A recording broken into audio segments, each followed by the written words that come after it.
আমার যেরকম সেন তোমার এরকম সেন দেখে দেখে আমার তো এর ভিতরে ঢুকে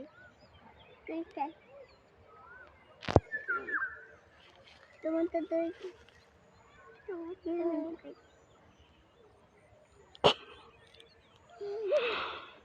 কি আলাপ করতেছো তোমরা দুই বোনে? হ্যাঁ, কি আলাপ করতেছো? হুম, রাফিয়া তুমি কি করতেছো? তেনের আলাপ। হুম,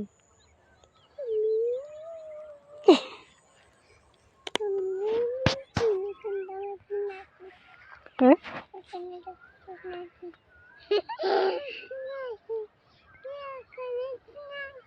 ওখানে একটু সরো, নাচবে, সরো।